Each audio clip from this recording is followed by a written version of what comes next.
Caríssimos irmãos e irmãs, nós estamos celebrando o último dia da novena de Cristo Rei. Solenidade esta que se coaduna, se junta com o final do ano litúrgico. Nós estamos então caminhando para o final do ano litúrgico. Amanhã começa a última semana do tempo comum. Depois teremos ano novo na igreja.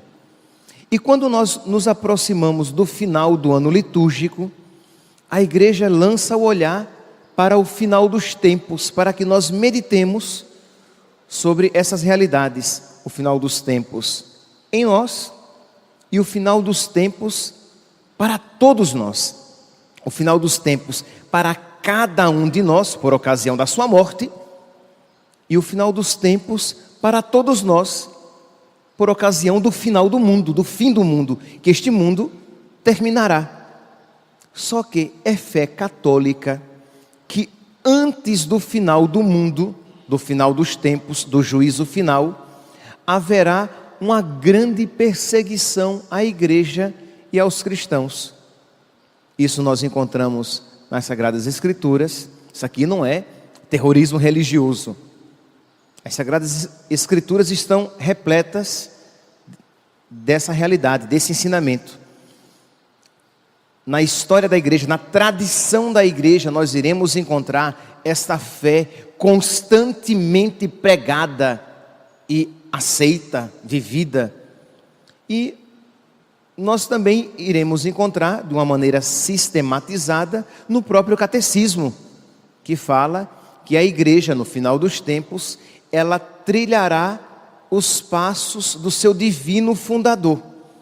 Assim como Jesus passou pela sua paixão, morte e ressurreição, a igreja de Cristo viverá uma experiência profunda de paixão, aparente morte, no sentido de que parece que ela foi destruída, acabou-se a igreja de Cristo, e ressurreição.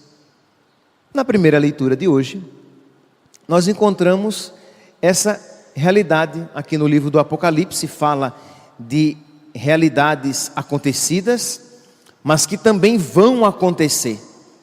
E fala aqui que dessas duas testemunhas enigmáticas, que antes da grande perseguição, a elas será dado o tempo de elas pregarem com destemor, com parresia. Isto é, elas terão um tempo. Essas duas testemunhas aqui são comparadas a Moisés e a Elias. E diz que essas duas testemunhas, elas pregarão e que ninguém conseguirá fazer mal a elas. Mesmo que tentem, a mão de Deus as protegerá. E elas pregarão com todo destemor. Mas, quando elas terminarem o tempo previsto por Deus para a sua missão, Deus permitirá que elas sejam mortas. Meus irmãos, vocês percebem aqui, nós às vezes, e isso é muito importante repetir sempre, nós temos a tendência de achar que a proteção de Deus está conosco somente quando de males somos livres, quando somos livres de provações, quando somos livres de problemas. Mas pelo amor de Deus, esta não é a fé católica. A fé católica nos ensina que Deus tem duas maneiras de nos livrar. Ele pode nos livrar da provação e Ele pode nos livrar na provação. Isto é, mesmo em meio às provações, você ali permanece de pé, guardando o essencial. Isto é, guardar a fé, guardar o amor a nosso Senhor, guardar a sua esperança na vida eterna. Então diz aqui que essas testemunhas, livro do Apocalipse, capítulo 11, versículo 7. Quando elas terminarem o seu testemunho, a besta que sobe do abismo vai combater contra elas, vai vencê-las e vai matá-las. Mas isso não é sinal de que Deus as abandonou. É parte da missão delas. Enquanto elas tinham a missão de pregar, a besta nada podia contra elas. Quando terminou a missão, parece que a besta venceu, quando na verdade foi vencida. Pela morte de nosso Senhor, parece que a morte venceu. Mas morte, onde está a tua vitória? Pois bem, quando terminarem os dias do seu testemunho, a besta que saiu do abismo vai combater contra elas, vai vencê-las e vai matá-las. Os cadáveres das duas testemunhas serão deixados na grande praça para humilhação, aparente humilhação e derrota. Está ali o cadáver exposto, mas 3 dias e meio elas serão levadas para junto de Deus, significando aqui o que? A presença de Deus e o não abandono de nosso Senhor. É uma excelente introdução, meus irmãos, para a nossa espiritualidade, a nossa meditação sobre o final dos tempos, sobre a nossa vida particular, em meio às nossas dificuldades, em que tendemos a pensar que Deus não está conosco, quando nós somos chamados a viver, a experimentar o cuidado de Deus de uma outra maneira. Mas é uma excelente introdução também para a memória que hoje fazemos. Fazemos memória dos santos vietnamitas, 117 mártires. Foram canonizados por São João Paulo II em 1988. Mas eles fazem parte de uma perseguição, eles fazem parte de um número maior, de uma perseguição maior, que começou no século XVI e foi até o século XVIII. Cristãos, bispos, padres, seminaristas, homens casados, pais, mães, jovens, crianças, famílias inteiras que foram mortos por causa da sua fé em Cristo. Nós estamos falando aqui, meus irmãos, de uma multidão que preferiu a morte, mas para não renunciar à sua fé em Jesus Cristo. De uma multidão convertida do paganismo ao cristianismo. É verdade que existiam bispos, padres, mas estes morreram juntamente com o povo que antes era pagão, mas que preferiu morrer com Cristo a reinar no mundo sem Cristo. Repito, aqueles pagãos convertidos ao cristianismo preferiram morrer com Cristo a reinar no mundo sem Cristo.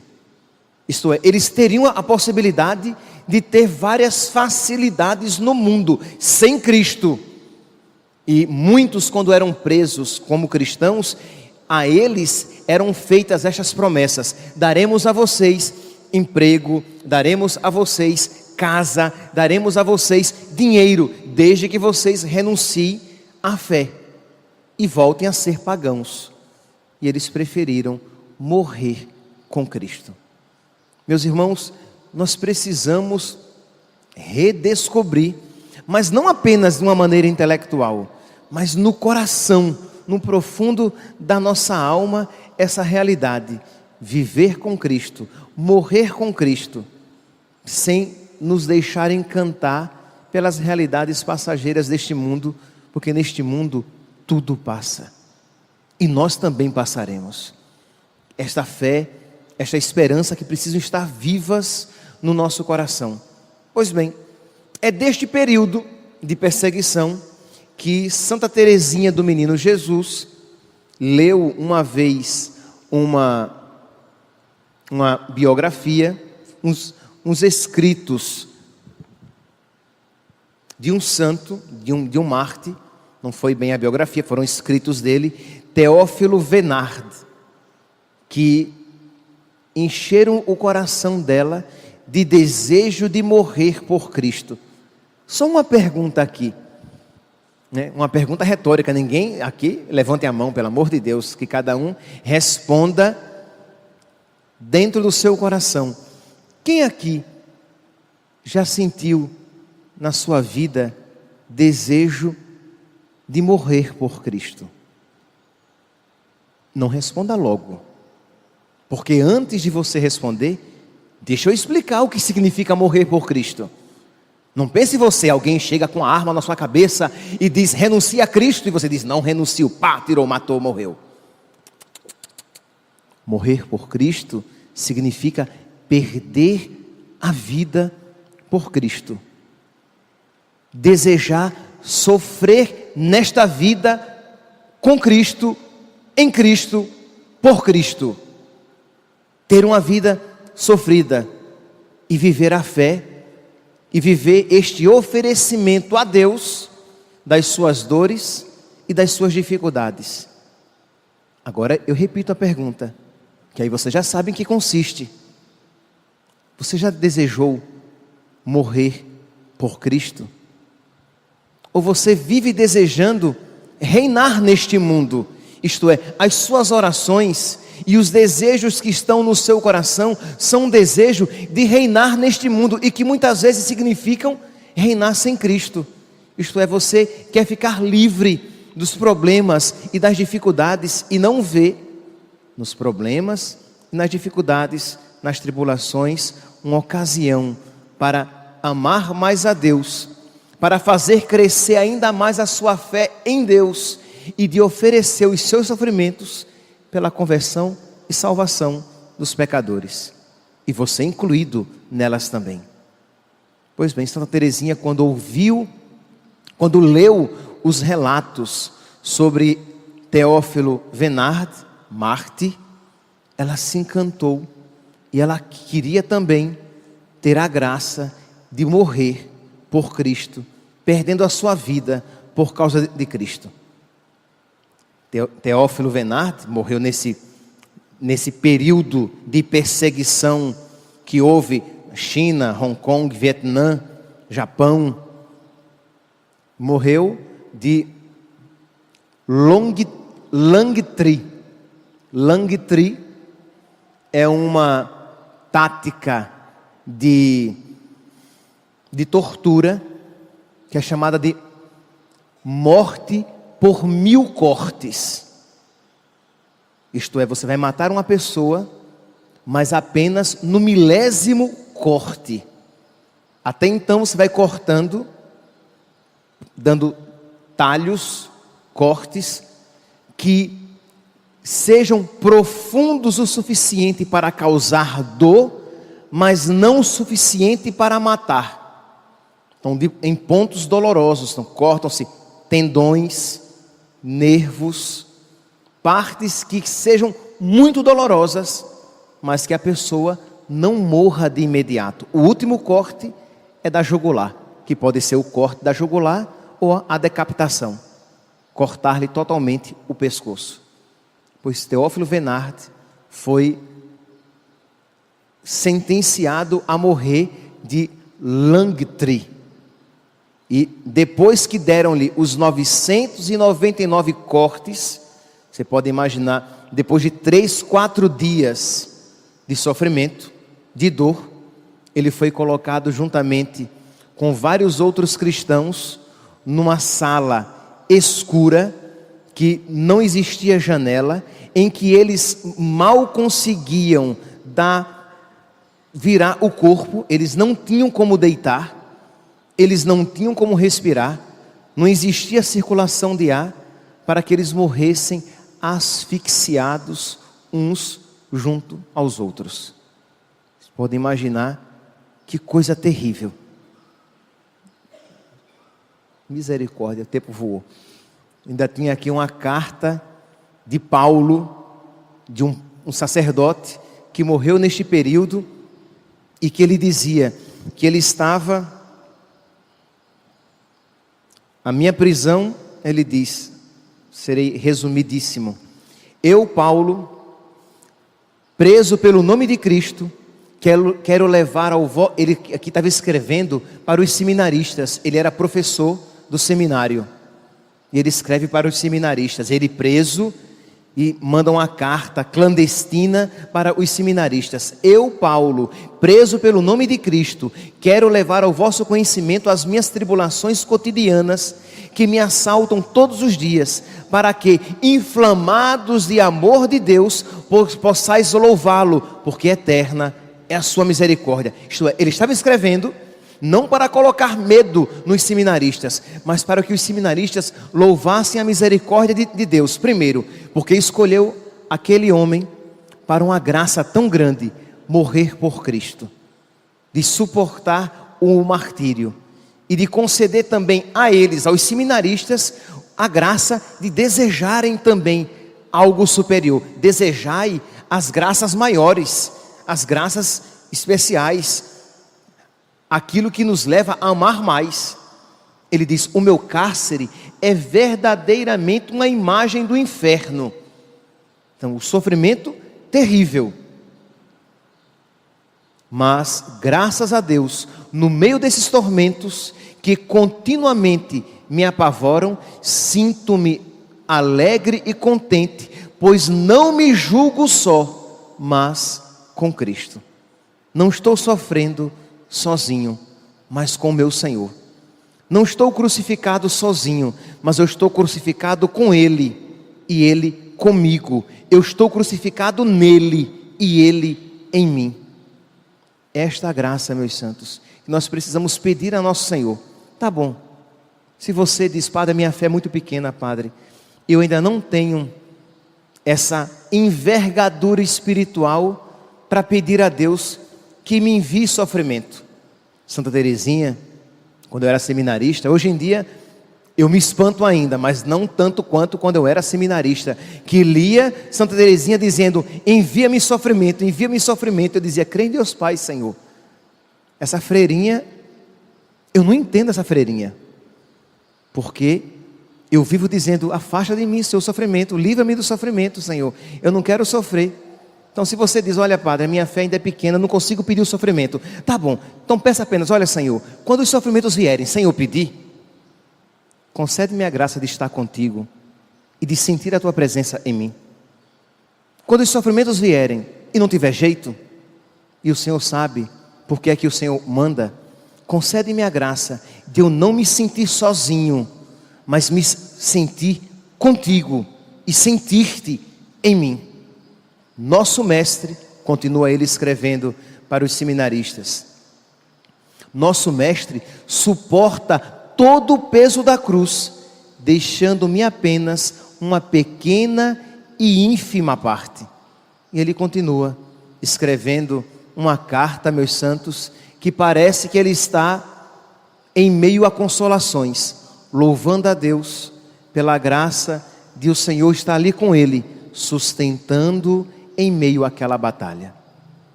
Meus santos, são estes mártires que nós estamos celebrando. Mas não celebremos apenas de fora, como espectadores. Peçamos ao nosso Senhor, se você for mais generoso, for mais generosa, não tenha medo de pedir. Nosso Senhor enviará a cada um a medida de sofrimento que cada um poderá suportar. A medida de sofrimento de acordo com a graça que Ele nos concede ao mesmo tempo. Então, os mais generosos, não tenham medo, digam: Senhor, eu quero o que Tu queres, e eu te peço a graça, Senhor, de Te amar muito, e como para amar muito nesse mundo, eu preciso participar profundamente da Tua cruz. Concede-me a graça de por Ti sofrer. Se você disser: Padre, mas eu não consigo, Padre, eu não consigo. Então tá bom, meu santo. Então, com toda sinceridade, diga: Jesus, eu não tenho coragem, Senhor, tenha misericórdia de mim, mas eu não tenho coragem de Te pedir sofrimento. Mas eu Te peço, Senhor, a graça de Te amar, e de Te amar muito. E o Senhor sabe os caminhos. E quando os sofrimentos vierem, que eu não me revolte contigo. Quando os sofrimentos vierem, que eu não diminua no amor. Quando os sofrimentos vierem, que eu não perca a fé, mas que eu experimente sempre a Tua presença comigo. Que eu me veja, Senhor, na fé, escondida no teu coração, para que com alegria eu possa também carregar a minha cruz. Louvado seja nosso Senhor Jesus Cristo.